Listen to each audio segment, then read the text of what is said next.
ایسے میں ایک یہودی ہرا کے ایک اونچلے ٹیلے پر چڑھا۔ اسے مکہ کی طرف سے کچھ سفید لباس والے آتے دکھائی دیے۔ اس قافلے سے اٹھنے والی گرد سے نکل کر جب حضرت صلی اللہ علیہ وآلہ وسلم واضح طور پر نظر آئے تو وہ یہودی پکار اٹھا، اے گروہ عرب، جن کا تمہیں انتظار تھا وہ لوگ آ گئے۔ یہ الفاظ سنتے ہی مسلمان آپس میں دوڑے اور ہرا کے مقام پر پہنچ گئے۔ انہوں نے حضور اقدس صلی اللہ علیہ وآلہ وسلم اور ان کے ساتھیوں کو ایک درخت کے سائے میں آرام کرتے پایا۔ ایک روایت میں ہے کہ 500 سے کچھ زیادہ انصاریوں نے آپ صلی اللہ علیہ وآلہ وسلم کا استقبال کیا۔ وہاں سے چل کر حضور اقدس صلی اللہ علیہ وآلہ وسلم قباء تشریف لائے۔ اس روز پیر کا دن تھا۔ آپ صلی اللہ علیہ وسلم نے قبیلہ بنی عمرو بن عوف کے ایک شخص کلثوم بن معدم کے گھر قیام فرمایا۔ بنی عمرو کا یہ گھرانہ قبیلہ اوس میں سے تھا۔ ان کے بارے میں روایت ملتی ہے کہ آپ صلی اللہ علیہ وآلہ وسلم کے مدینہ منورہ تشریف لانے سے پہلے ہی مسلمان ہو گئے تھے۔ قباء میں حضور صلی اللہ علیہ وآلہ وسلم نے ایک مسجد کی بنیاد رکھی۔ اس کا نام مسجد قباء رکھا۔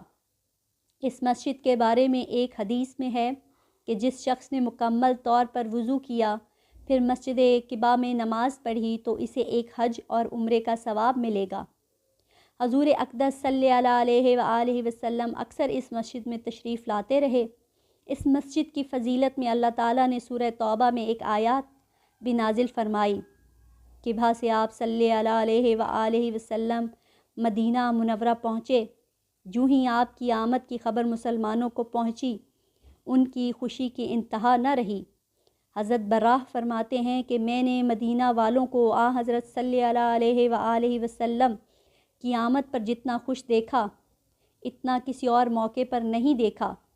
سب لوگ آپ صلی اللہ علیہ وآلہ وسلم کے راستے میں دونوں طرف آ کھڑے ہوئے اور عورتیں چھتوں پر چڑھ گئیں تاکہ آپ کی آمد کا منظر دیکھ سکیں۔ عورتیں اور بچے خوشی میں یہ اشعار پڑھنے لگے، طلع البدر علینا من سیات الوداع وجب الشکر علینا ندع اللہ داعی ایہا المبعوث فینا جنت الامر المتاعی۔ ترجمہ: 14ویں رات کا چاند ہم پر طلوع ہوا ہے۔ جب تک اللہ تعالیٰ کو پکارنے والا اس سرزمین پر باقی ہے، ہم پر اس نعمت کا شکر ادا کرنا واجب ہے۔ اے آنے والے شخص جو ہم میں پیغمبر بنا کر بھیجے گئے ہیں، آپ ایسے احکامات لے کر آئے ہیں جن کی پیروی اور اطاعت واجب ہے۔ راستے میں ایک جگہ حضور صلی اللہ علیہ وآلہ وسلم بیٹھ گئے۔ حضرت ابو بکر حضور صلی اللہ علیہ وآلہ وسلم کے پاس کھڑے ہو گئے۔ حضرت ابو بکر صدیق پر بڑھاپے کے آثار ظاہر ہونا شروع ہو چکے تھے۔ آپ کے حضور اقدس صلی اللہ علیہ وآلہ وسلم جوان نظر آتے تھے۔ حضور اقدس صلی اللہ علیہ وسلم کے بال سیاہ تھے، اگرچہ آپ صلی اللہ علیہ وآلہ وسلم عمر میں حضرت ابو بکر سے 2 سال بڑے تھے۔ اب ہوا یہ کہ جن لوگوں نے پہلے آپ صلی اللہ علیہ وآلہ وسلم کو نہیں دیکھا تھا، انہوں نے حضرت ابو بکر کے بارے میں خیال کیا کہ اللہ کے رسول یہ ہیں، اور گرم جوشی سے ان سے ملنے لگے۔ یہ بات حضرت ابو بکر نے فوراً محسوس کر لی۔ اس وقت تک دھوپ بھی حضور اکرم صلی اللہ علیہ وآلہ وسلم پر پڑنے لگی تھی۔ چنانچہ حضرت ابو بکر صدیق نے اپنی چادر سے حضور اکرم صلی اللہ علیہ وآلہ وسلم پر سایہ کر دیا۔ تب لوگوں نے جانا اللہ کے رسول یہ ہیں۔ پھر نبی کریم صلی اللہ علیہ وآلہ وسلم اس جگہ سے روانہ ہوئے۔